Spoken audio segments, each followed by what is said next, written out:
better place than I was at this moment last week. Because I did tell you guys about it, I thought I better share. I did finish. I absolutely didn't think I was going to finish about 4 different times, but I went in with a plan and it worked. And I think part of the thing that got me through was I kept thinking, I told all those people I was going to do this. Colin did really well, but I have to share that Monterey, that Highway 1, it's so pretty, so beautiful, unless you're running or riding on it. And then it's not so pretty because the biggest hill that I ever trained on here, I did 26 times last week. And that's just not right. That is not right whatsoever. But it was a fun deal when it was finished. I got my traditional pizza, Italian sausage with mushroom and 2 Cokes. And I eat the whole thing. Today we're going to continue, and I want to thank Lee for taking care of class last week. That's so awesome that he's able to come in and just out of the blue be able to do that. Same way with Tony, same way with Gerald. We have some fantastic teachers here, and I think that's so cool. Now, here is the fun part. We officially have 3 weeks after today until we start our next section. Now, ideally, that's 13 weeks in a quarter, and we get 13 weeks to try to get a book that really has probably 20 different full lessons. It could go for a year, but for sure, if you were going to divide it up, it'd be about 20 nice division points. So we're already trying to compact things. Then we lost 2 earlier in the quarter. So I was looking at it last night going, okay, 4 lessons. We're going to hit the second part of Mark and then go into the third part of Mark, and I'll just divide that into 2 lessons each. We'll just hit the highlights and go on. However, I got a note this morning that we will be having a different class on the 26th of May. And while sad, I'm sure you are, you'll be happy to know that it's Rich Dolan that's going to be taking the spot here instead of me. So sad but happy news for sure. So now we're going to try to compact this down into 3 lessons. It's going to be highlights. We're going to do our very best. Today we're going to do the lesson that I had prepared instead of trying to try to make it more of a highlight, and then we'll start next week with trying to highlight some things until we can get it concluded the week of the 19th. But so right now, if you remember, we're transitioning into a new portion of Mark's narrative, and we've spent all this time in Galilee. And in Galilee, we're learning who Jesus is. It's a focal point of the text all the way to chapter 8 and into 8. And there's not really a good segue point, but where we are starting is what a lot of scholars like to call the segue point. It's a turning point from the first part to the second part, and we're going to start with this one of these days it's going to work from the beginning. Okay, so we've got the 3 basic parts in Galilee, then on the way to Jerusalem, and then when he's in Jerusalem. And the point of the first part is to teach us, or teach his disciples specifically, who he is, the insiders, outsiders. We see the division. But what we're going to learn is, whether you're an insider or outsider, there's still a lot to learn about who Jesus is. And so we're going to have Jesus and the 12, they're going to cross over into Dalmanutha, there in verse 10. And if you remember, the Pharisees have done a lot of accusing, and a lot of things that they accused Jesus in chapter 2 of blasphemy, eating with sinners, failing to fast, or of his disciples failing to fast, breaking the Sabbath. They're going to, along with the teachers and scribes, they're going to say he's the instrument of the devil in chapter 3. And then even last week, you saw that he was being accused of ritual defilement. So there's all these accusations that the Pharisees want to make. But here, as they get to this Dalmanutha, the local contingent of the Pharisees, those that are probably the the guardians of the orthodoxy there, they've come out to meet him, and they're going to ask for something, and they're going to ask for a sign. Now, it's interesting that they're asking for a sign because Jesus has been performing all these miracles, and he just came off feeding 4,000, and one would think that they would have heard of all this, and they probably had, but that's not what they're looking for, because a miracle and a sign aren't necessarily the exact same thing. And they're asking for a sign from heaven. And if you remember in Deuteronomy, you can have miracles and they not be a prophet you follow. There's a certain aspect of the sign that's going to be important. The sign is going to have to reflect that it's a direction and from the divine, from God. So just because somebody could perform a miracle didn't mean that they were from God. And in fact, signs were proof positive of God's will in Deuteronomy 13. But on the other hand, Deuteronomy 13 is saying that if it was a false prophet, if it's a false sign, you get away from them. In Deuteronomy 18, that's where the prophet fulfills a God prophecy, a God divine direction. And that's in chapter 18. And a Jewish commentary on Deuteronomy 18 says it like this: if a prophet begins to prophesy, listen to him. If he does a sign and a miracle, but it does not do them, but it isn't from God, then do not hear him. So basically, look to see if what's happening is a sign from heaven. So the sign requested by the Pharisees is not just simply a miracle. In the Synoptic Gospels, now John's a little different, but in the Synoptic Gospels, the word used here for sign is not a miracle. It's not the same word as what is utilized throughout the rest of the Synoptic Gospels.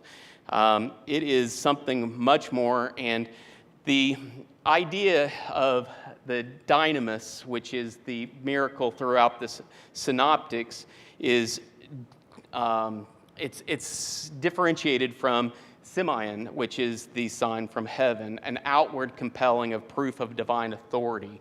So we see that they are wanting something greater than Jesus has been performing. And how does Jesus respond to them? It's not going to happen. It's not going to happen. I don't have to. It's not a dog and pony show. I'm not going to do stuff just because you ask. This isn't what. This is not what God requires of Jesus. This is not Jesus's duty to provide these signs from heaven. He had already said that the healing, the exorcism, these kind of things were going to be for the proof, and they don't need anything more. What they think they're seeing is sorcery. They've already alleged that some of the exorcism was from Satan, from the devil. So they're looking for cosmic signs. Now, cosmic signs, a few years before Jesus' ministry, in a work called The Assumption of Moses, or the Testament of Moses, it's a pseudepigraphical work that is supposed to be the extension of Moses' farewell speech and discussion with Joshua. It's supposed to be the source material for that Jude 9 and Jude 24 through 20, or 22 through 24 language about arguing about Moses' body, which I think I said Abraham's body a couple of weeks ago, thinking that I'd gotten it right. But it's supposed to be the source material for that, according to scholars. But it's an interesting study if you have extra time that you want to take a look at it. But it is pseudepigraphical. It is not canon, but it does provide context, historical, and from where these folks come from a contextual standpoint. And in the Assumption of Moses, there's going to be a hymn that's provided that gives this idea of what kind of signs, and cosmic signs specifically, that are to come when it is time for God's kingdom to have appeared. And so basically, God's kingdom shall appear throughout all creation. The horns of the sun shall be broken, be turned to darkness. The moon will not give her light. The circle of the stars shall be disturbed. And that's from Assumption of Moses 10. Now, in Josephus' Jewish War, the historian's account, some years after Jesus, after the destruction of the temple, the siege of Jerusalem, there were accounts of all kinds of bizarre things that they were pointing to cosmic signs. Josephus accounts that the great door of the temple, which needed 20 men to shut, just opened on its own, suddenly swung open. A weird prophet named Jeshua, the son of Ananias, appeared in the streets uttering oracles of doom against Jerusalem. And he had been flogged to death, but he was still able to roam the streets uttering these oracles. And basically, these kind of things were what the Pharisees were asking for, these signs that they contextually had put in their brains that would happen when the kingdom had come. So Jesus wasn't going to give them any of these freakish signs that they thought they needed to see. Casting out of the demons was a sign of the kingdom of God that we saw in chapter 3. So he is going to not give them what they're looking for, and they never get through the idea that it wasn't anything more than sorcery. They are still denying his divinity. In fact, in the Talmud, it reflects that he was executed for sorcery as being a magician, and that's found in the Sanhedrin 43. So he wasn't providing the signs that he was being requested of. In his crucifixion, he is not wielding some kind of weird power. They were looking at him as being somebody that was just being subjected to the Gentile, the nation, the heathens, the pagans. And he did not fit at all that popular Jewish Messiah hope that they had looked for. Their wisdom wasn't God's wisdom. And because of it, they never recognized Jesus. And we see that throughout the rest of his ministry.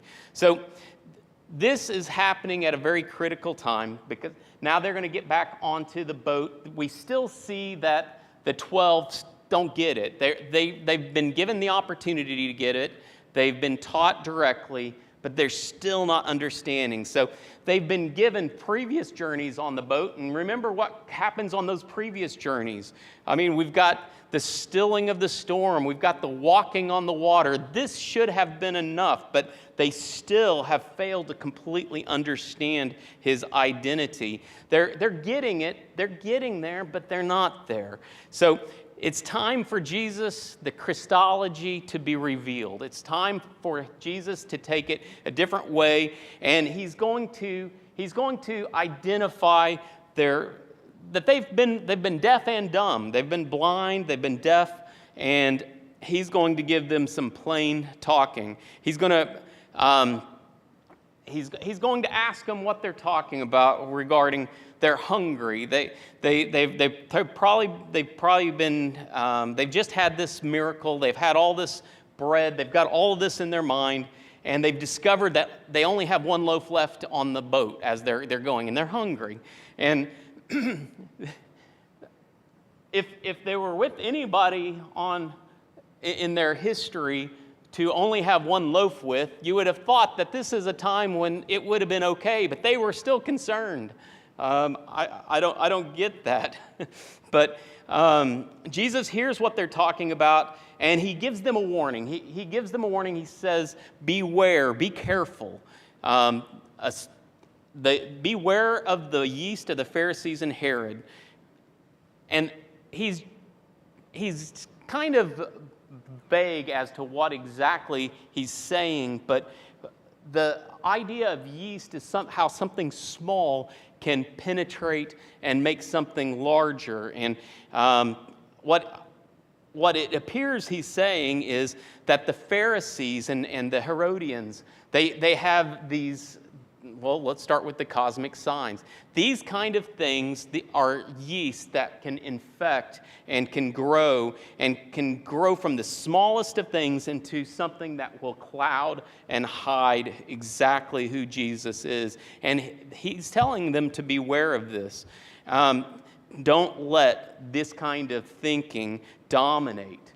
We have to focus on who Jesus is, and not the expectations of who Jesus is supposed to be, or the Christos. So after this, they're going to travel to Bethsaida. Bethsaida is, it's really the community of Bethsaida.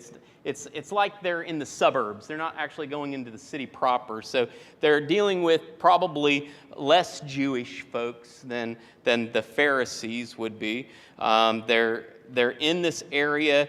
Bethsaida is inside of the territory of Philip, the tetrarch. Philip refounded it, named it after the Julia or Julius in honor of the daughter of Augustus. But Mark's going to refer to it as Bethsaida. And Bethsaida is the twin city of the smaller town of Capernaum. They're about 6 miles apart, but they're clearly inside of Antipas's region. So this is not necessarily a safe place for somebody that's about to reveal himself as the Messiah, as the Christos. So we see that there's a healing. And this is going to be an interesting healing, because in previous healings, it's just taken a touch, either the touch of the person or the touch of Jesus. This is going to take it a little beyond just a simple touch, because first of all, it's going to be a 2-part healing, which a lot of scholars, I hope you guys have been seeing how Marcus juxtaposes or put together these stories, these sections. Everything's leading to something, and we've seen that they're looking for who he is, and they've been blind. The disciples have been blind to the obvious, okay?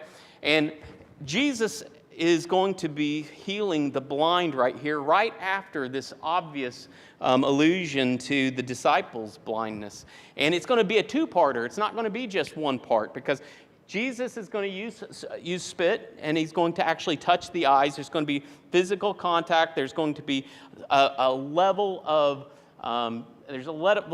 technique that's different than what we've seen. And you're going to see that initially, he's not completely healed, but he's had his vision restored. So we know he's not been blind forever. He's partially had it restored, because what's he say? He says people look like walking trees, or trees walking. So Jesus does it again, and now he sees completely. So the miracle, if you remember the messianic prophecy in Isaiah 35, then the eyes of the blind be open and the ears of the deaf unstopped. So Mark's putting this here for a reason. This is along with the idea that he's had blind disciples, whether they've been willingly blind or whether they've been negligently blind. It's taking them time. It's taking them step after step to finally get where they need to be. And Mark is portraying this blind man in this section to identify the disciples and their role in this messianic prophecy. So, starting in verse 27 in chapter 8, now we're going to see Jesus press the issue. He's going to let them know. Now, these fishermen, these disciples have been called fishermen, called to be fishermen of men. The whole idea of seeking who he is, they've asked several times, who is this? Who can still the storm? They are not quite there, but Jesus is going to ask them about some insight. And remember, Mark has recorded over and over again their amazement. They've been amazed at the authority in word and deed. He's become kind of a celebrity. The crowds have followed. He's a healer. He's a teacher. But none of this is going to reflect exactly who Jesus is. They call him teacher. They've definitely got didascalis, the instructor. They refer to him that many, many times. But only the Gentile woman back in chapter 7 is the one that actually seems to get it. I find that interesting. A Gentile woman and then a Gentile at the end of the chapter. Those are the only two that really ever say it out loud, that they really get it. He's the Son of God. So Peter's going to make a declaration here. Jesus asks, "Who do the people say I am? Who do you say I am?" Now, there's three options that's given, and we've heard these kind of options before. And each of these options they're prophets. And prophets, that would be a good thing. If somebody was being placed alongside with prophets, that would be a good thing. John the Baptist, Elijah, figures are the past. They're prophets, figures of the past. Reappearances. If you remember, Antipas thought that he was John the Baptist revived, or all kinds of really high praise in who the people thought he was. But can't they even fathom how wrong they are? How far off this high praise is missing the mark. It's a high assessment, but what Jesus reveals is so much greater. So in verse 29, he indicates that there's a better answer here. So the disciples have to respond. Now, I think it's important to indicate here that a lot of people want to place Peter on this pedestal. When you read Mark's account, it's pretty clear Peter isn't somebody extra special. Peter is just a spokesperson. He is just speaking for the disciples. So when you hear Peter speak, it's not as if he's somebody extraordinary among the 12 at least. He is their spokesperson. They would have objected had Peter thought that he was greater than the rest of them. And in this, you can see that he's not representing his personal conclusion. He's representing the joint thinking of the disciples. He's not indicating this special position. So Peter, the spokesperson for the group, says what? He's the Messiah. He's the Messiah. And how does Jesus respond? Does he hip, hip, hooray, at last they get it? No. He rebukes him. Tells him, don't tell anybody. Now, we talk a lot. I mean, I'm confident that this kind of thing has arisen in your train of thought enough to where it's thought that the messianic secret is this thing that's all over the Bible. It's not. There's just few places, really, where the messianic secret's mentioned, specifically the Messiah's secret. It's predominantly here in Mark. Now, remember, he has sworn he's told the demons to be quiet. He's told people to go home. He's told people to go away, basically. But this is one of those instances where Jesus' identity as the Christos is explicitly told to stay secret. Now, why? What an interesting thing. And I'm confident you've been in numbers of classes that have discussed it. But when you put together what the context, that Judeo contextualization that would be placed on this term. Remember, a war is basically started because people thought that the brothers were the Christos later, and it led to Rome deciding to finally just destroy the temple and take Jerusalem. So this is an extremely big-time idea. It's going to mean something to people. And we've already had this in our minds. We already knew this because in Mark 1:1, in that prologue, we know this, but they don't. They don't have this. I often wonder, would I be a better Christian had I lived then or lived now? If I had seen it or if I lived now? And as a younger Christian, less mature Christian always thought, oh yeah, I'd be a better Christian if I lived then, because I would have seen it. We have the whole thing. It's sort of like watching a movie you already read the book to, right? It's so much better. So much better. That's what God's given us. That's what God's given us. By the way, that leads me to Bart Ehrman is an agnostic atheist professor from North Carolina that he's an anti-New Testament canon guy, but he has a famous quote, and that is, how many of you believe that God wrote the Bible? God inspired the Bible.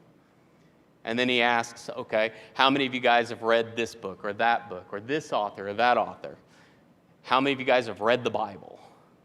And the numbers go down big time. And he looks out and he's like, if you think God actually wrote a book, don't you think you should read it?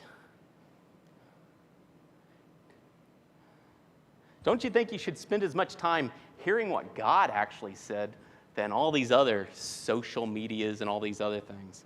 It's an interesting point, especially given the fact that we have the ending. We know who he is. We see it. It's not a secret to us.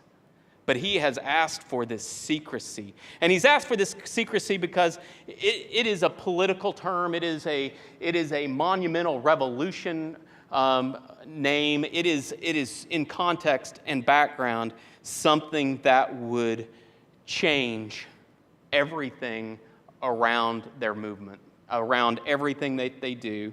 And even though they've been read into it now, he's not ready for this insight to be given to the leaders, to Rome, to the Jewish leadership, to the Pharisees, to all of these folks that are going to see this in a very different light. And keep in mind, he's still teaching. And over the next portion, well, actually until the end, he's not teaching to crowds anymore. You're going to stop seeing Jesus speak to crowds. Who's he going to be speaking to for the next half of the book?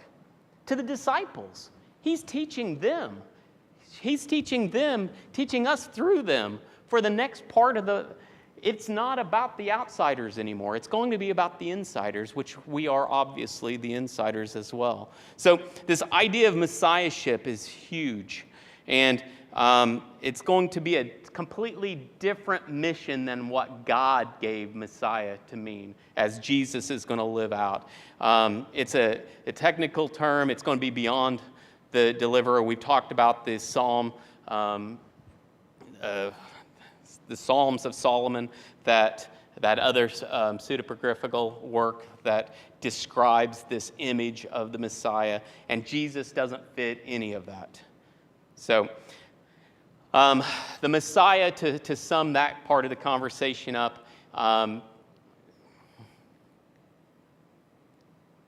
in the Targums, the Targum is a translation into a different language, maybe Aramaic, that they would use in the synagogues so that the common folk would be able to understand. But the Targums talks specifically about how the Messiah would be like a national liberation. It would be the person that would restore the people of God. And it would be a very political term for sure. So Messiah and discipleship. We're going to see Jesus is going to predict his death and the resurrection in the last portion of the chapter, into the first verse of chapter 9. And he's been announced as Jesus, as the Christos, the Christ. And now he's going to keep that theme under wraps, if you will. And the point is, he's not going to live up to the standard that word has been given, because he's going to suffer and die, which is completely contrary to the idea of any great leader that's going to restore the Jewish nation. This is going to bewilder the disciples, and he in verse 31, he then began to teach them that the Son of Man must suffer many things and be rejected by the elders, chief priests, and the teachers of the law. All the sections of the Jewish leadership. He's going to be fully rejected by the Jews. and that he must be killed and after 3 days rise again. And this is the prediction of death and resurrection. For anybody that misses that point, Mark tries to make it pretty plain in Jesus' teaching. Peter's portrayal of that eyewitness testimony. In verse 32, the suffering, rejection, and death of the Son of Man is shocking, it's offensive, but it's essential to what Jesus means the Messiah to be identified with. If we're going to be disciples, we have to be prepared for suffering. If we don't have any kind of suffering, then it challenges our nature. If we just lived a cushy life, if everything was perfect, guess what? We're doing something wrong. I don't know if anybody told us that like right before we got baptized, but that's the truth.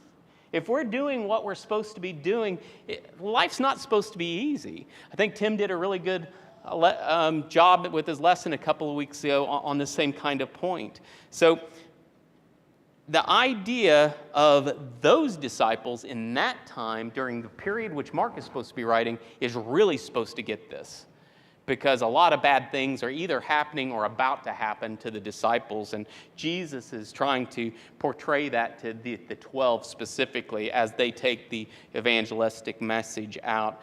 Now, in 33, if Peter's going to be the source of this this narrative that Mark brings us, it's interesting to note that he's bringing this rebuke upon himself. I mean, he's telling people this is what happened.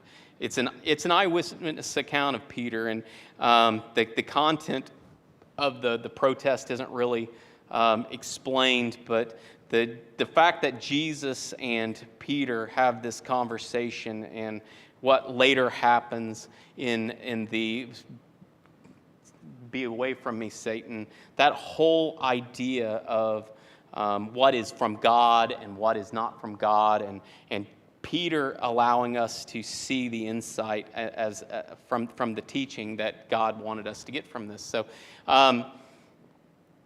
moving into verse 9, or verse 1 in chapter 9, very strange saying. Mark's going to close that little section off with this idea: some are standing here that will not taste death before they see the kingdom of God come with power. Now, there's a lot of conversation about this, but I think the easiest way to understand this is it's talking about the death and resurrection. The resurrection is the fulfillment of the promise. That's the coming. And this is an allusion to that's going to come. And I know there's lots of other theories, and there's pros, there's cons to those arguments, but I think the easiest and the one with the least trouble is that they're going to see the coming of the kingdom. They're going to see Jesus' resurrection, which is what is supposed to show the world who he is.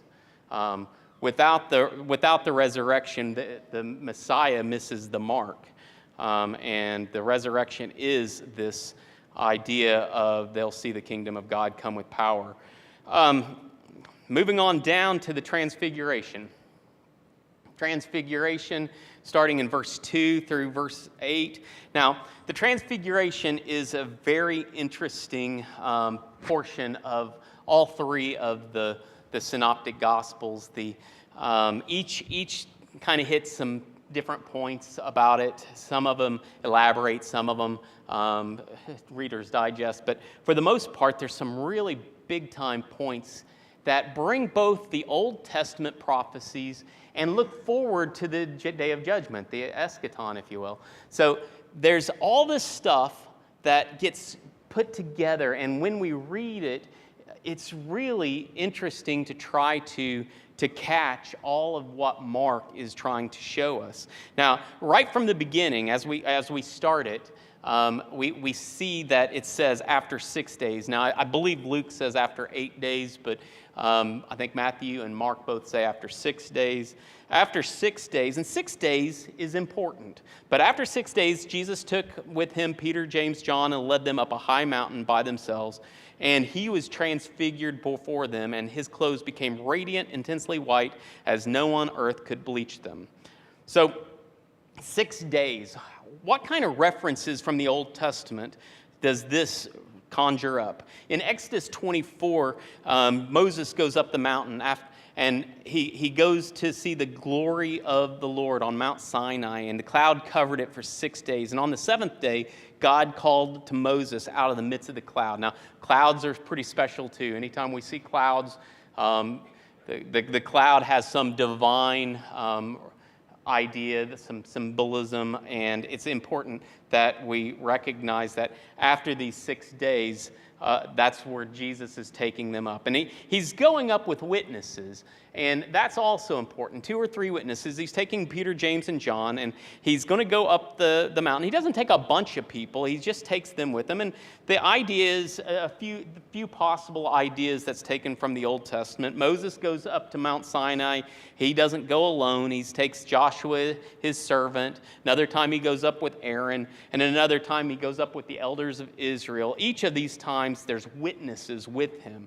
And the same thing is here. We've got these witnesses. And remember, in the Old Testament, in Deuteronomy, we have a necessity for witnesses. 2 or 3 witnesses are required to be able to testify to what's been observed. And these are our future evangelists. They're going up and they're going to see the greatest of the observations. They're going to be able to witness to who Jesus is, because he's going to show them right in front of them. Now, we also know that mountains have heavy parts of the Old Testament, and even into the New Testament. We've got several huge moments are described going up the mountain. You have the burning bush. You have the 10 Commandments. You have all these appearances of God to Moses, to Israel, to Elijah. So many different things. But here we have Jesus and the 3 going up the mountain. And it's not just a mountain. You think too, it's a high mountain. And high mountain has some very important significance as well. In Isaiah chapter 40, verse 9, get yourself on a high mountain. It's the same word that the Greek Septuagint uses in the Mark's gospel is what's used back in Isaiah. Get yourself up to a high mountain, O Zion, bearer of good news. And that's the same word we get gospel. So there's so much being tied into Mark's relaying of what happened. So these 3 witnesses are going to be able to go, they're going to witness, and later they're going to testify, because this is the gospel message they're going to be testifying to, that this person of Jesus is the God of Israel. Now, Transfiguration has some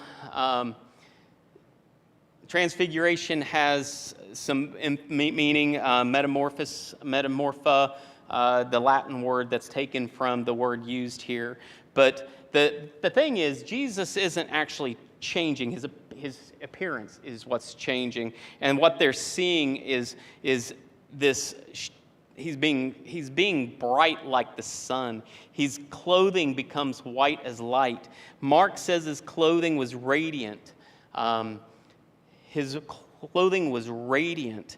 And there's so many things about the Old Testament that gets tied in with this. The clothes were so white that nobody could bleach them. And Luke adds some words that Jesus was praying. The appearance of his face was altered and his clothing became dazzling white.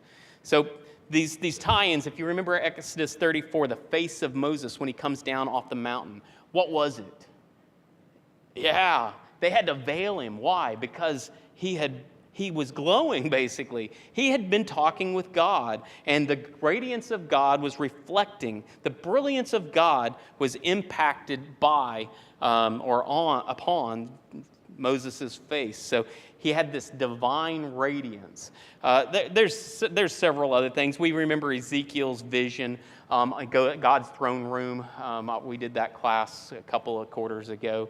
Daniel's vision, clothing as white as snow, his hair pure like wool.